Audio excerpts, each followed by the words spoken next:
Hello hello hello.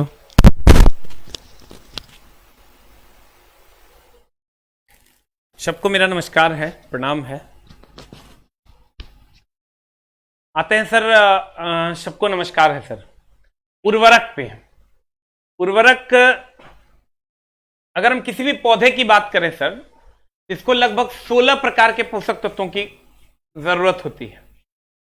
किसी भी पौधे को 16 प्रकार के पोषक तत्वों की जरूरत होती है।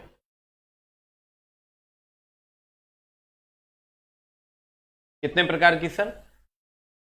16 प्रकार के पोषक तत्वों की जरूरत होती है। कितने पोषक तत्वों की सर? 16 प्रकार के पोषक तत्वों की जरूरत होती है किसी भी उर्वरक को।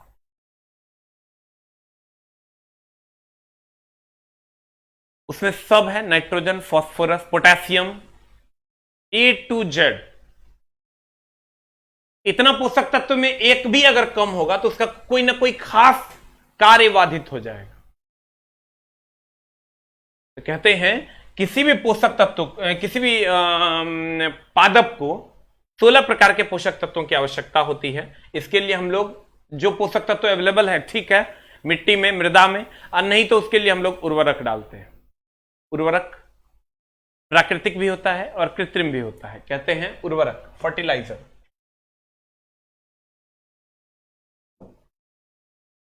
फसली पादपों के पर्याप्त विकास हेतु, फसली पादपों के पर्याप्त विकास हेतु आवश्यक पोषक तत्वों को कृत्रिम रूप से उपलब्ध करवाने वाले पदार्थ को उर्वरक कहते हैं। जो भी पोषक तत्व की जरूरत होती है उसको कृत्रिम रूप से जो हम लोग उपलब्ध करवाते हैं उसे उर्वरक कहते हैं। पादपों की गुणवत्तापूर्ण एवं आबाद वृद्धि हेतु 16 पोषक तत्वों की पूर्ति होना आवश्यक है। कितने पोषक तत्व सर? 16। जो कौन कौन है? हाइड्रोजन है, कार्बन है, ऑक्सीजन है, मैंगनीज है, नाइट्रोजन है, कैल्शियम है, फास्फोरस है, पोटेशियम है, जिंक है, मैग्नीशियम है, सल्फर है, आयरन है, कॉपर है, बोरोन है, मोलिब्डेनम है और क्लोरीन है। ये 16 प्रकार के पोषक तत्वों का होना अनिवार्य है। कहता है उपर्युक्त पोषक तत्वों में से हाइड्रोजन, कार्बन एवं ऑक्सीजन, देखिए 3 पोषक तत्व जो है वो मृदा, मिट्टी और जल से प्राप्त होता है। गौर फरमाइएगा जनाब।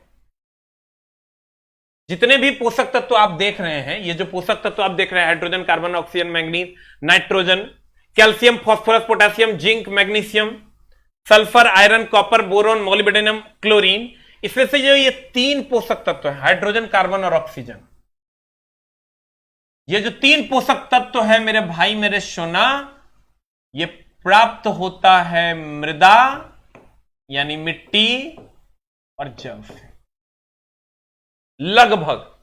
इसलिए कभी नहीं सुने होंगे कि पौधा में हाइड्रोजन छिड़क दो, कभी सुने पौधा में ऑक्सीजन छिड़क दो, कभी सुने पौधा में कार्बन छिड़क दो। हमेशा यूरिया डालते हैं, पोटाश डालते हैं, जिंक डालते हैं।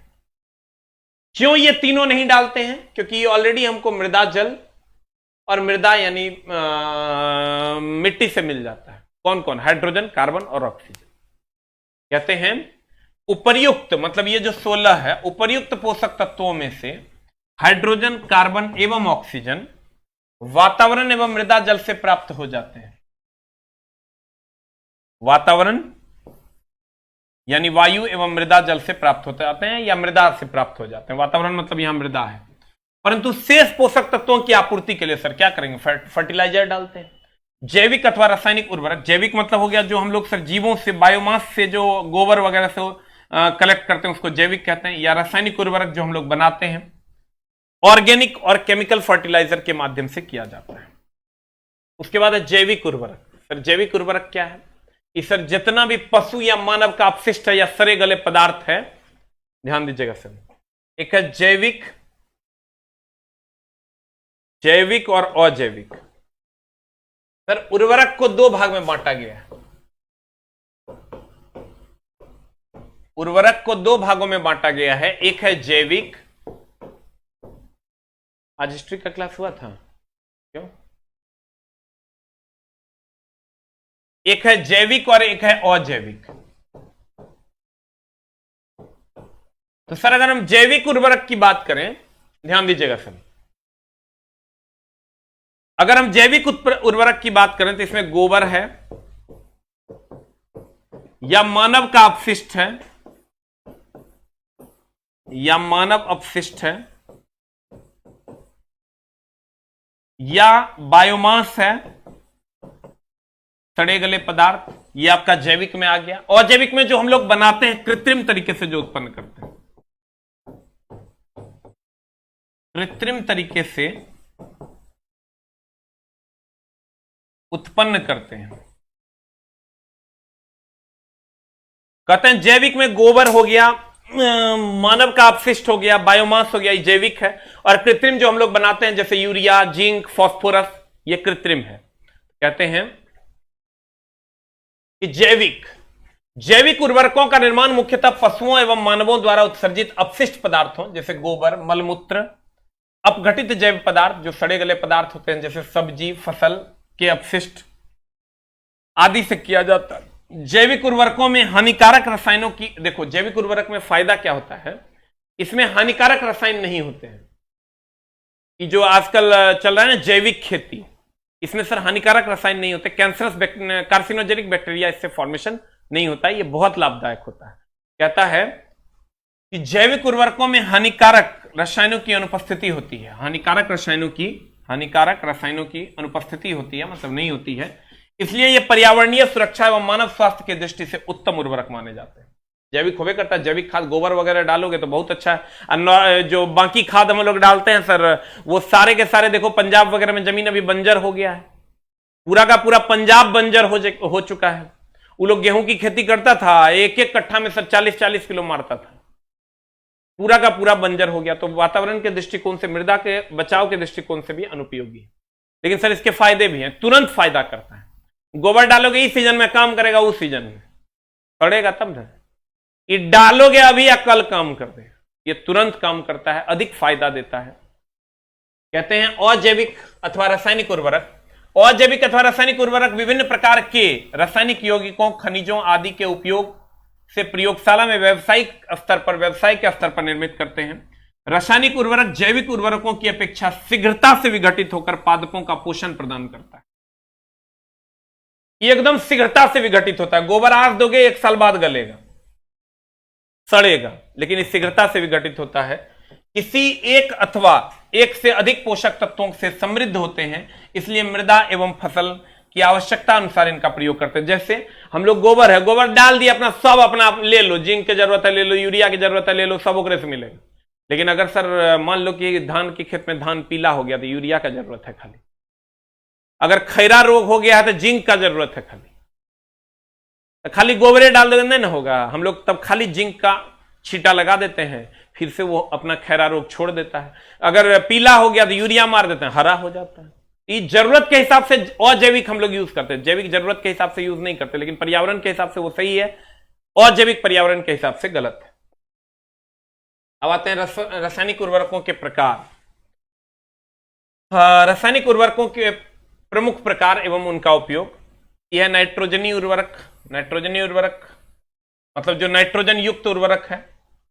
कहते हैं इन उर्वरकों का मुख्य संघटक तत्व नाइट्रोजन है, जो इनमें नाइट्रेट यानी NO3-, अमोनियम NH4+ एवं अमोनियम नाइट्रेट NH4NO3 के रूप में पाया जाता है।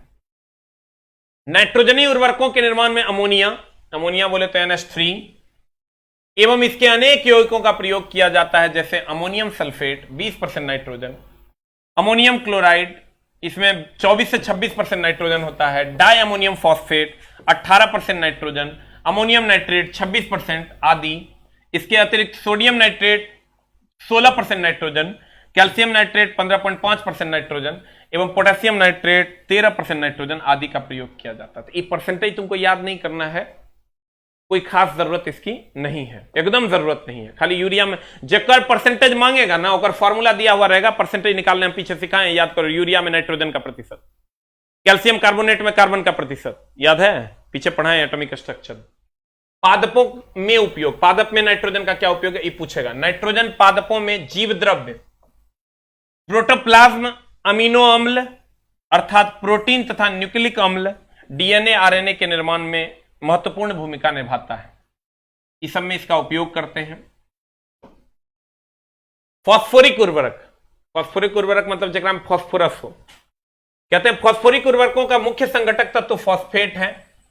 इन उर्वरकों का निर्माण सिंगल सुपर फॉस्फेट एसएसपी, इसका फुल फॉर्म पूछता है, सिंगल सुपर फॉस्फेट 16 से 18%, double super phosphate DSP 32% phosphorus, triple super phosphate TSP 42% phosphorus, क्षारीय धातुमल लोहा एवं इस्पात उद्योग में उत्पादन 18% फॉस्फोरस आदि रसायनों में किया जाता है। अधिकतर फॉस्फोटिक उर्वरक जल में उच्च विलेय होते हैं।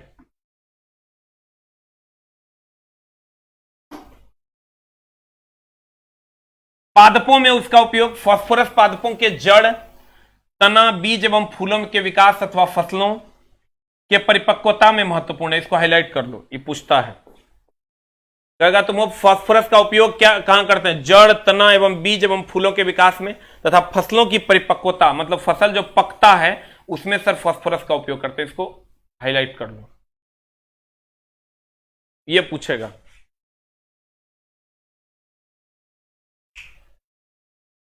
अगला पोटेशियम उर्वरक। पोटैश इन उर्वरकों का मुख्य संघटक तत्व है। ऑब्वियसली नाइट्रोजनी उर्वरक में नाइट्रोजन मुख्य तत्व है, फॉस्फोटिक उर्वरक में फॉस्फोरस मुख्य तत्व है, पोटेशियम उर्वरक में पोटैश मुख्य तत्व है। एनपीके का तो उपयोगी होता है। जो पोटेशियम खनिजों के मिश्रण होता है, potassium chloride, potassium nitrate, potassium sulphate, potassium carbonate, अलग अलग सब पोटेशियम का उर्वरक होगा। इसका उपयोग क्या है? पोटेशियम पत्तियों में होने वाली जल हानि, इसको हाईलाइट करो, को नियंत्रित करता है। इतने पूछता है। पोटेशियम का काम है जल की हानि को नियंत्रित करना। पोटेशियम का कार्य है जल की हानि को नियंत्रित करना।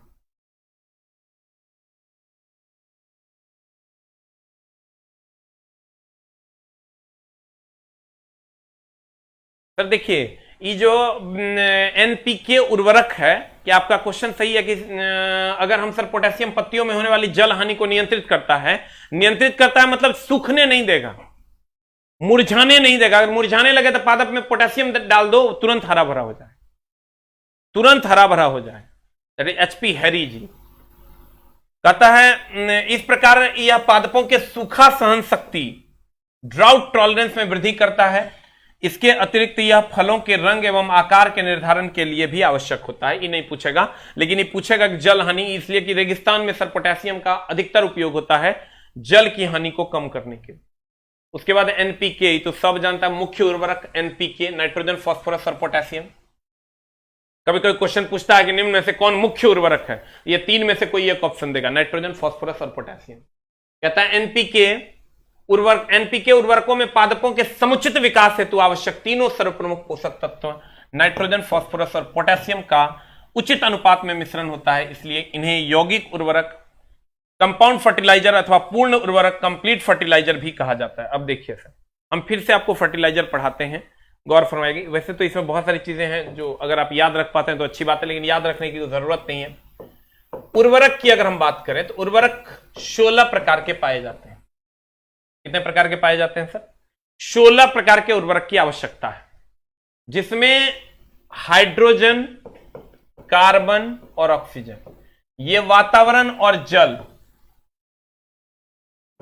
वातावरण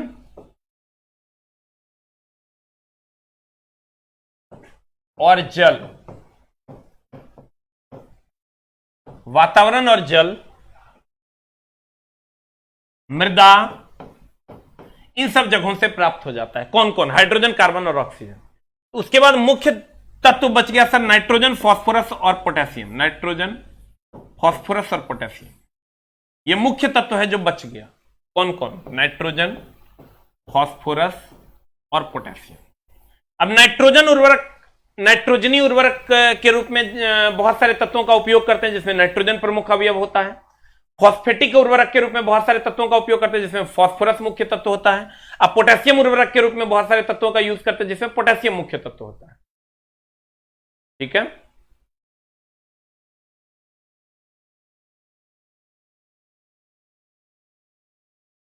अब देखिए, बहुत तेजी से क्लास हो रहा है। अरे दानव, इसमें कुछ है रे। अगर ई तोरा ये इक्वल लाइन जो है तो हम जो पढ़ा रहे हैं इतना खाली देख लेगा, जो ओवरऑल करते हैं तो काम हो जाएगी। तो अपने से पढ़ने का चीज है दानव, ये हम पढ़ाएंगे तोरा, ये तू नहीं जानता है एनपीके। हाँ, एकदम तुम क्वेश्चन बनाओ ना, एक एक क्वेश्चन हम बनवा देंगे, 100 क्वेश्चन तुम बनाओ बन जाए, दानव पढ़ेगा तब ना। आरआरबी ग्रुप डी का खरीदा हूं, एक्टिवेट नहीं हुआ सर। अब सिर्फ आप अपना नंबर भेजें, और ट्रेड बुक का क्वालिटी अच्छा देंगे पेज का। आप जो भी आ रही है सर मेरे खुद के प्रकाशन से आ रही है, इसलिए आपको टेंशन नहीं लेना है। उर्वरक को समझो, ये जो अभी तक हम पढ़ाए वो कुछ नहीं था, सब भूल जाओ, स्किप। उर्वरक क्या है एकदम आराम से। उर्वरक की अगर हम बात करें, उर्वरक सही पोषण प्रदान करने के लिए हम लोग यूज करते हैं उर्वरक को। 16 प्रकार के उर्वरक पाए जाते हैं। कितने प्रकार? 16 प्रकार के उर्वरक पाए जाते हैं, जिसमें 3 उर्वरक तो हमको सर वातावरण, जल और मृदा से प्राप्त हो जाता है। कौन कौन? हाइड्रोजन, कार्बन और ऑक्सीजन। ये 3 उर्वरक हमको प्राप्त हो जाता है। ये कभी नहीं सर आप देखिएगा कि छिड़काव कर रहे हैं, कभी सुने हाइड्रोजन का छिड़काव, कभी कार्बन का छिड़काव, ऑक्सीजन का छिड़काव नहीं करते, ये हमको प्राप्त हो जाता है। उसके बाद 3 तत्व मिले, नाइट्रोजन, फास्फोरस और पोटेशियम। ये 3 तत्वों का सर प्रयोग हम लोग मेनली करते हैं। कौन कौन? नाइट्रोजन, फास्फोरस और पोटेशियम। ये 3 तत्वों में नाइट्रोजन को पुराने के लिए नाइट्रोजनी उर्वरक, पोटेशियम को पुराने के लिए पोटेशियमी उर्वरक और फास्फोरस को पुराने के लिए फॉस्फेट उर्वरक का उपयोग करते हैं। इस सब ने पूछेगा, तुमको कहेगा मुख्य उर्वरक कौन कौन है, कहेंगे एनपीके। मुख्य उर्वरक कौन कौन है? एनपीके। उर्वरक को 2 भागों में बांटा, उर्वरक को 2 भागों में बांटा गया है। एक है जैविक और एक है अजैविक। जैविक उर्वरक की अगर हम बात करें तो सर जितने भी मनुष्य के अपशिष्ट हैं, जिसको तुम गूं कहता है, गोबर हो गया,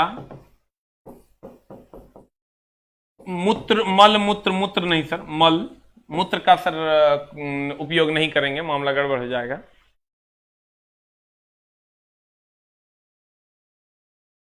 जैविक उर्वरक बोले तो मनुष्य के अपशिष्ट, गोबर, मल, बायोमास, सड़े गली सब्जियां, सड़े गले कचरे, ये हो गया तुम्हारा जैविक। इससे हमको कोई नुकसान नहीं होता है। ये हमारे लिए, वातावरण के लिए भी ठीक है, खेत के लिए भी ठीक है, और हमारे उससे ऐसे खेतों में अगर हम लोग भोजन उगाते हैं तो वो भोजन हमारे लिए सही है, क्योंकि कार्सिनोजेनिक बैक्टीरिया, कैंसरस नहीं होता है। लेकिन अगर हम अजैविक घटक की बात करें तो ये हम लोग बनाते हैं कृत्रिम तरीके से। ध्यान दीजिएगा,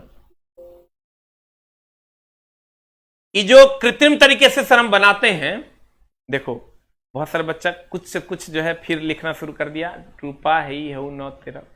तुमको तेरे पापा की कसम है, तेरे पापा मम्मी के प्यार की कसम है, पढ़ाई कर, अगर उससे तेरा कोई नाता नहीं है, दिल करता है रूपा के बारे में पढ़ेगा, से नहीं होता है। हम इन्हें तरह से सुनना चाहते हैं कि तुम कहेगा कि फास्ट पढ़ा दिए तो ही पढ़ा दिया, मेरा 1 क्लास और लगेगा, हम पढ़ा देंगे एकदम धीरे धीरे, लेकिन पढ़ो तो एकदम आराम से। चला अभी तोरा अगर लगता है 99 रुपये में हम पढ़ाए हैं, तोरा साथ अन्याय कर दिया, अत्याचार किए हैं अभी तक, गाली दो, कोई दिक्कत नहीं, लेकिन पढ़ो रे। चला, रूपा तुपा काम नहीं देगी, काहे नहीं समझ रहे? पढ़ाते हैं खाली, मेरा कमेंट नहीं देखते हैं। टॉयलेट से फर्टिलाइजर बनता है। पहली बार तेरे को तेरे गुण का फायदा समझ में आया ना रे, पहली बार तेरे को तेरे गुण का फायदा समझ में आया। क्या कर, आज से बाल्टी में हगना, जस्ट हग इन द बाल्टी, और तब ले जाके बेचना मार्केट में, बोलना मेरा तो जैविक खाद है। अरे दानव रे दानव, इतना गड़बड़ा, कहता है मेरा टॉयलेट से खाद बनेगा। हाँ, नहीं जानता है, तेरे हग और मूत्र से खाद बनता है। और वो भी ऐसा खाद जो मानव के लिए बहुत ही फायदेमंद है, कैंसरस भी नहीं है, जैविक भी है। उस खाद से अगर गेहूं होगा तो हमरा भेज देना। 20 रुपए बिकता होगा तो हम 40 रुपए ले लेंगे, हम नहीं खाएंगे और ससुर को खिलाएंगे। दानव कहीं का। देखना ट्रेड बुक का पेज आप देखो ना, अब एनटीपीसी का आया है, पेज खराब है, मारेंगे कान के नीचे। किताब में पेज, अब एक किताब में पेज गड़बड़ नहीं जाएगा। कहते हैं ये मनुष्य का अपशिष्ट है, तो हर गोबर है, मल मूत्र है, ये जैविक है, ये अजैविक है। ये हमारे लिए सर ये तुरंत काम करता है, लेकिन ये हमारे लिए हानिकारक है। ये तुरंत काम करता है लेकिन हमारे लिए क्या है, हानिकारक है। हम इसका उपयोग नहीं करते, हम करते हैं लेकिन तुरंत काम करता है, लेकिन हानिकारक भी है, कैंसरस है। इसीलिए सर अधिकतर लोगों को आजकल 10 में से 6 लोगों को कैंसर हो रहा है। और मुख्य उर्वरक हो गया तुम्हारा एनपीके, साबुन और अपमार्जक। ध्यान देना। चलो साबुन क्या है,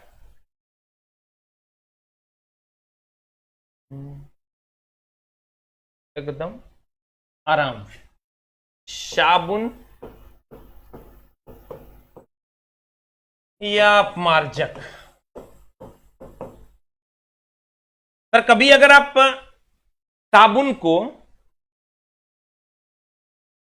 अगर कभी आप साबुन को सर घोले होंगे बाल्टी में, तो देखिएगा बहुत सारा गुच्छा गुच्छा टाइप का गांव फेन निकलता है। वो जो फेन का समूह है, गुच्छा है, उसको हम माइसेल कहते हैं। साबुन के बुलबुलों का जो समूह है उसे हम माइसेल कहते हैं। क्या कहते हैं सर, माइसेल कहते हैं। साबुन क्या करता है, साबुन उच्च वसा अम्लों का सोडियम लवण है। यानी साबुन की अगर हम बात करें, यह उच्च वसा अम्लों का सोडियम लवण है। कौन लवण है सर, उच्च वसा अम्लों का सोडियम लवण है। उच्च वसा मतलब बहुत अधिक फैट होता है उसमें, और सोडियम लवण होता है। इसके जो बुलबुलों के गुच्छे होते हैं उसे माइसेल कहते हैं। और साबुन में देखना, कुछ कुछ साबुन जल्दी घुल जाता है, कुछ कुछ साबुन लेट से घुलता है। कुछ कुछ साबुन देखिएगा जल्दी घुल जाता है। जैसे तुम ले आओ सर्फ एक्सल बार, मां कसम अपने मने पिघल पिघल के घुलते मिलते रहता है। ले आओ वहीं पर तुम कौन टाइड, नहीं घुलता है, वो घुल जाता है। वो हम लोग की तरफ आता था आहा साबुन, नेपाल में बनता था, रगड़ते रहो नहीं गिले घिसेगा। तो सर जो साबुन जल्दी घुल रहा है, इसका मतलब समझ लो साबुन में क्या मिलाया हुआ है, नमक मिलाया हुआ। साबुन में क्या मिलाया हुआ है सर, नमक मिलाया हुआ है। कहते हैं रूपा रूपा करके मर जाओ। अगर रूपा हमको फोन की थी, अब वो उसका शादी हो गया, वो चल गई, ब्याह हो गया होकर, इसलिए अब उस पर दिमाग नहीं लगा। अगर हम साबुन की बात करें, तो साबुन में अगर नमक मिला दोगे जल्दी गलनांक उसका घट जाता है, जल्दी जल्दी गलने लगता है। जो सर अधिक टेम्परेचर पर गलना चाहिए वो कम टेम्परेचर पर गलेगा, जल्दी जल्दी गलेगा। ऐसे भी अशुद्धि मिलाने पर बॉन्ड जल्दी टूटता है। जैसे मेरे दो भाई के बीच में एक तीसरा अशुद्धि आ जाएगा तो बॉन्ड जल्दी तोड़ दे, अशुद्धि में बॉन्ड जल्दी टूटता है। साबुन क्या करता है सर, हम अगर पृष्ठतनाव अगर पढ़े होंगे, साबुन और नॉर्मल पानी और साबुन वाला पानी हाथ में लेना, तुमको नॉर्मल पानी ज्यादा पतला लगेगा और साबुन वाला पानी मोटा लगेगा। कभी लेके देखना, नॉर्मल पानी और साबुन वाला पानी दोनों को हाथ में लेना, तो तुमको नॉर्मल पानी जो है वो मोटा लगेगा और साबुन वाला पानी पतला लगेगा। तो ये साबुन के पानी को पतला, साबुन पानी को पतला कर देता है, और पतला करता है तो आसानी से कपड़ों में, जैसे ये देखो अभी एक में छेद है, एक में ये नहीं घुस पा रहा है, ये नहीं घुस पा रहा है, पतला कर दो। जितना घुसने वाला है सबके मुंह पर पतला होता है, जितना इधर से नहीं घुसेगा। जैसे इसको पतला कर दोगे कपड़ों के छेद में घुस जाएगा पानी, और मैल को खोल के निकाल के चल आएगा। कहते हैं कि जो आपका साबुन है ये पृष्ठ तनाव को कम कर देता है, जिसके कारण आसानी से ये फैलता है। सर कहते हैं साबुन पृष्ठ तनाव को कम कर देता है, जिसके कारण स्वरूप फैलता है, पृष्ठ तनाव को कम कर देता। और सर साबुन और अपमार्जक में क्या अंतर है? साबुन सर कठोर जल में झाग नहीं देता है, और अपमार्जक की आप बात करोगे ये कठोर जल में झाग दे देता है। एक होता है कठोर जल, एक होता है मृदु जल। साबुन कठोर जल में देखना कोनो कोनो पानी होता है, कोनो कोनो गांव के अगर हम साबुन में झागे नहीं देगा तो वो कठोर जल होता है, और अपमार्जक कठोर जल में झाग दे देता है। हम दो प्रकार का जल पढ़ाए थे, कठोर जल और मृदु जल। पीछे कहते हैं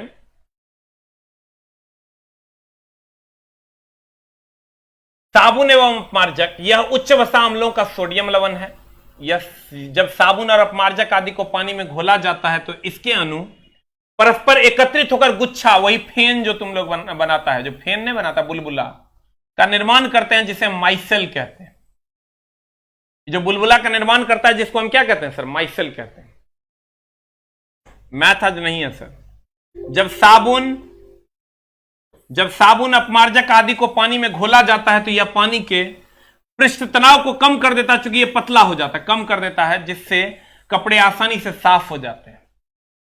साबुन बनाते वक्त नमक का उपयोग किया जाता है, जिससे इसका गलनांक घट जाता है, यानी जल्दी गल जाता है। क्योंकि कहीं भी अशुद्धि मिलाओगे ना, तो जैसे दो भाई के बीच में एगो अशुद्धि आ जाएगा, जल्दी हट जाएगा, जल्दी गल जाएगा। कहते हैं अशुद्धि मिलाने से गलनांक का मान घट जाता है। देखो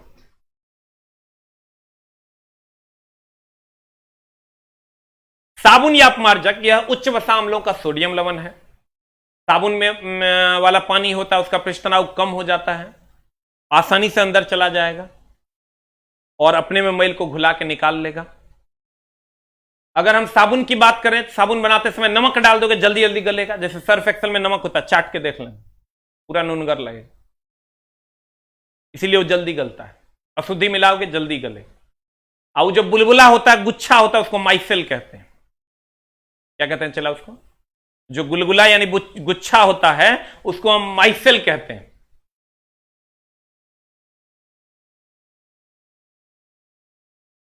तो कहते हैं साबुन उच्च वसा अम्लों का सोडियम लवण है, यह गुच्छे में पाया जाता है, और इसको हम सर गुच्छों के समूह को माइसेल कहते हैं। साबुन अपमार्जक को पानी में घोलने पर उसका पृष्ठ तनाव को कम कर देता है। जैसे डालोगे ना पतला कर देगा, पतला कर देगा तो फैलेगा ज्यादा, फैलेगा ज्यादा, तनाव कम है, तब ना मोटा रहा है, फैल रहा है। हम पढ़ाए थे, अगर फिजिक्स पढ़ा होगा हमसे, हम पढ़ाए होंगे कि अगर जिसका टेंशन कम वो फैलेगा, तब फैलेगा तो पानी में जैसे साबुन मिलाओगे पतला होगा तो फैलेगा, तो इसका मतलब पृष्ठ तनाव को कम कर देता, तब तो फैलता है। कहते हैं साबुन बनाते वक्त इसमें नमक का उपयोग किया जाता है, जिससे इसका गलनांक घट जाता है। अशुद्धि मिलाने से गलनांक का मान घट जाता है। अशुद्धि जब ये मिलाओगे गलनांक का मान क्या हो जाएगा? घट जाता है। कहेगा तुमको क्या, साबुन के जो बुलबुले होते हैं उसके गुच्छे को क्या कहते हैं? कहना माइसेल कहते हैं। कहता साबुन पृष्ठ तनाव को कम करता है, बढ़ाता है, कहना पतला करके कम कर देता है। कहेगा बताओ साबुन बनाते समय नमक मिलाएंगे तो उसका गलनांक घट जाएगा, मतलब जल्दी गलेगा। गलनांक घट जाता है मतलब जल्दी गलेगा। और कितने प्रकार के उर्वरक की आवश्यकता होती है? 16 प्रकार की। कितने प्रकार के उर्वरक की आवश्यकता होती है सर? 16 प्रकार के, जिसमें हाइड्रोजन,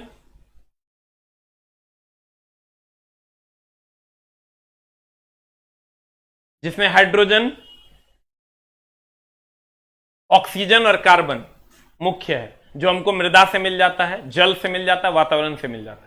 एनपीके हम लोग उर्वरक के रूप में देते हैं। तो उर्वरक दो प्रकार के, एक जैविक एक अजैविक। जैविक मतलब जो हम लोग हगते हैं, जो पशु हगता है, बायोमास सड़े गले सब्जियों के पदार्थ, वो जैविक है, उससे खेतों को नुकसान नहीं होता लेकिन जल्दी काम नहीं करता।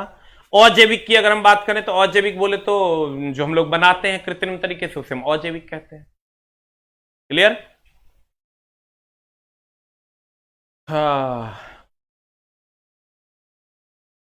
अब सर इससे आगे हम लोग अगली कक्षा में पढ़ेंगे। तो एक क्लास इससे थोड़ा सा ये उपयोग वगैरह है, इसको देख लेना, याद कर लेना मेरे दोस्त।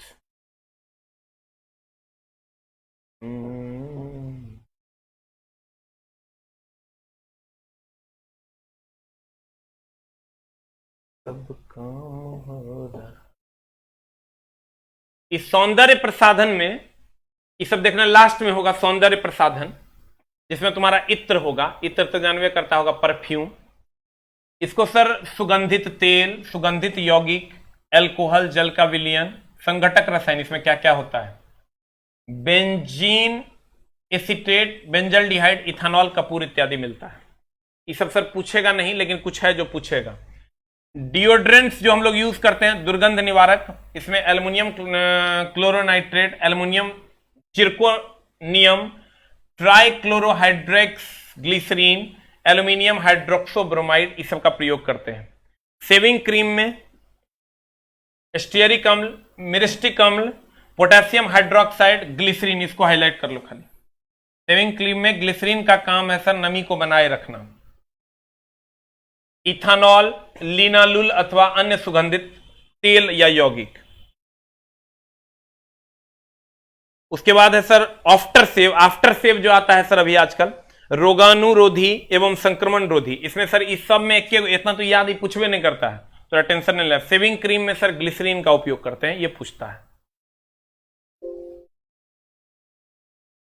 अगला लोशन की अगर हम बात करें, जो लोशन हम लोग लगाते हैं, इसमें डिनेचर्ड अल्कोहल पाया जाता है, इसको हाईलाइट करो, याद करना होगा। स्टीयरेट, सिट्रेट, मिथानॉल, मॉइस्चराइजर, सुगंधित यौगिक इत्यादि। मॉइस्चराइजर जो हम लोग लगाते हैं, वैसलीन वगैरह, त्वचा को नमी प्रदान करने वाला क्रीम है ये।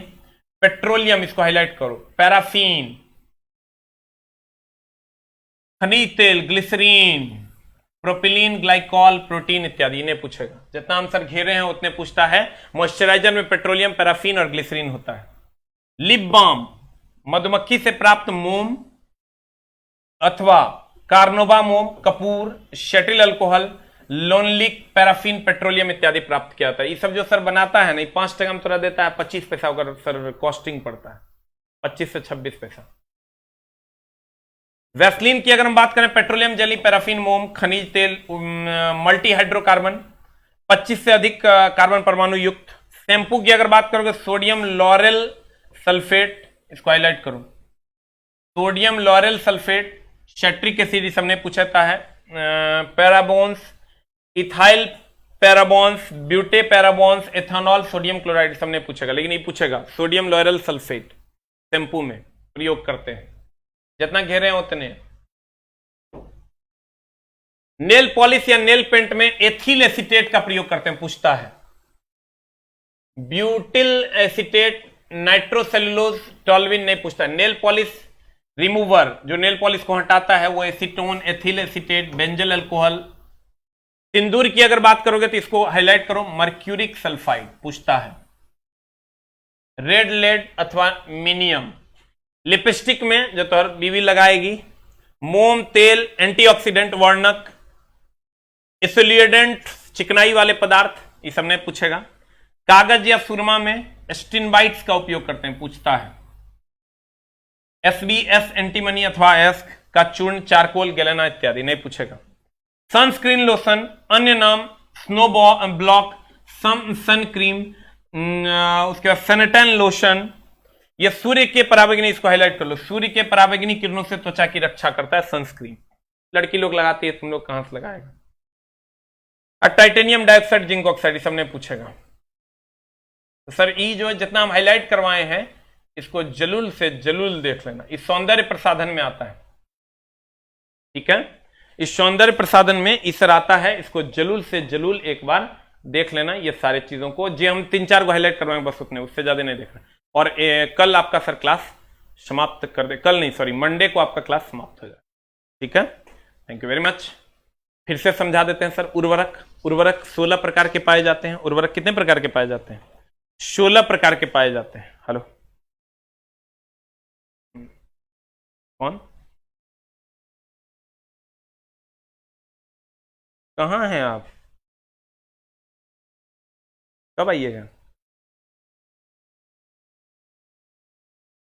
ठीक ठीक आइए। देखिए बदतमीजी पे ना उतरे तो ज़्यादा बेहतर है। सबके घर में माँ बहन है, कृपया उसका ध्यान रखें, ठीक है।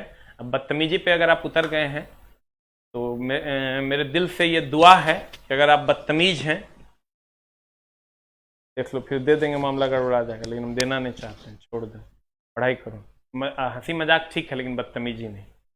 कहते हैं अगर हम सर उर्वरक की बात करें तो उर्वरक 16 प्रकार के होते हैं, जिसमें हाइड्रोजन, कार्बन और ऑक्सीजन हमको मृदा जल से या वातावरण से प्राप्त हो जाता है। उसके बाद बचता है मेन उर्वरक एनपीके।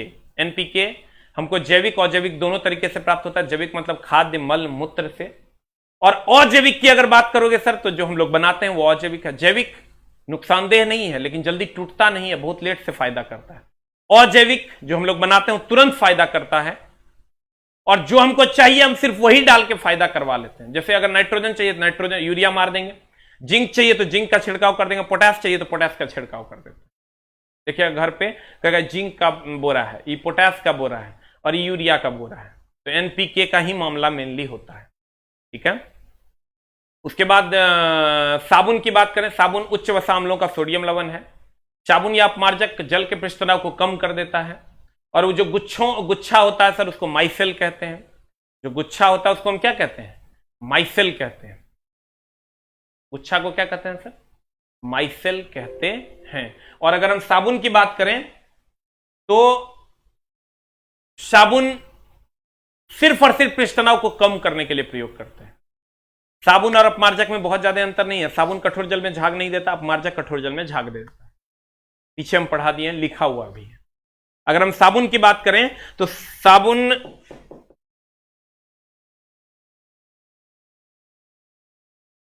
देखो, एक पॉइंट है इधर, मृदु दो प्रकार का साबुन अलग से बता देंगे। साबुन की कुछ विशेषताएं हैं। नमी 10% से अधिक नहीं होना चाहिए, बहुत ज्यादा नमी होगा तो गल जाएगा अपने, चटकना नहीं चाहिए, झाग उत्पन्न करना चाहिए।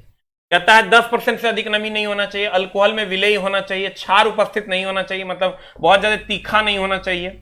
यूज के बाद चटकना नहीं चाहिए, कुछ कुछ साबुन चटकने लगता है, मतलब अपने आप पपड़ी टाइप उधरने लगता है। मृदु जल के साथ तुरंत तथा पर्याप्त झाग देना चाहिए। हर जल के साथ पर्याप्त झाग देगा तो उसे हम कहते हैं साबुन अच्छा है। दो साबुन का जो टाइप है वो हम अगले क्लास में पढ़ा देंगे। ठीक है। और अगर हम साबुन की बात करें सर तो साबुन उच्च वसा अम्लों का सोडियम लवण है, वो जो गुच्छा होता है उसको माइसेल कहते हैं, और साबुन पृष्ठ तनाव को कम कर देता है। साबुन की अगर बात करोगे तो नमक मिला दोगे तो जल्दी जल्दी गलेगा, गलनांक घट जाएगा। यानी जितना सर्फ एक्सल टाइड वगैरह का बार होता है उसमें नमक मिलाया होता है, खट खट घुलेगा। आप सर चाट के देखना, नमकीन लगेगा। ट्रेड का टाइमिंग अभी सर नहीं बताएंगे, बता देंगे। लेकिन ग्रुप डी का सेट कब तक आएगा? काम चल रहा है सर, इतना आसान नहीं है, कुछ छो दे देंगे ना, गरियाएगा तुम।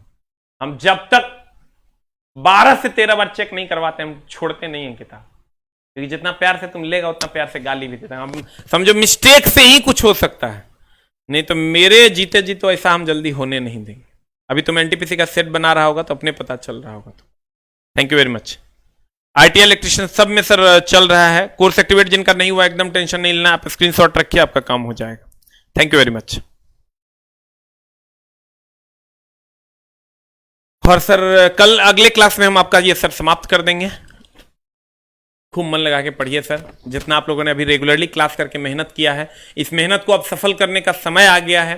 आगे ग्रुप डी में 20 से 25 नंबर का साइंस रहेगा, इसलिए सर खूब मन लगा के पढ़िए, जितना आप दम लगा पाते हैं उतना लगाइए। एक एक नंबर आपके लिए इंपॉर्टेंट है। फिर मैं कह रहा हूं सर 0.02 से भी अगर छूटे तो छूट जाइएगा। इसलिए सर डरा नहीं रहा हूं, जगा रहा हूं। बार बार कहता हूं, मैं डराता नहीं हूं, जगाता हूं। Thank you very much.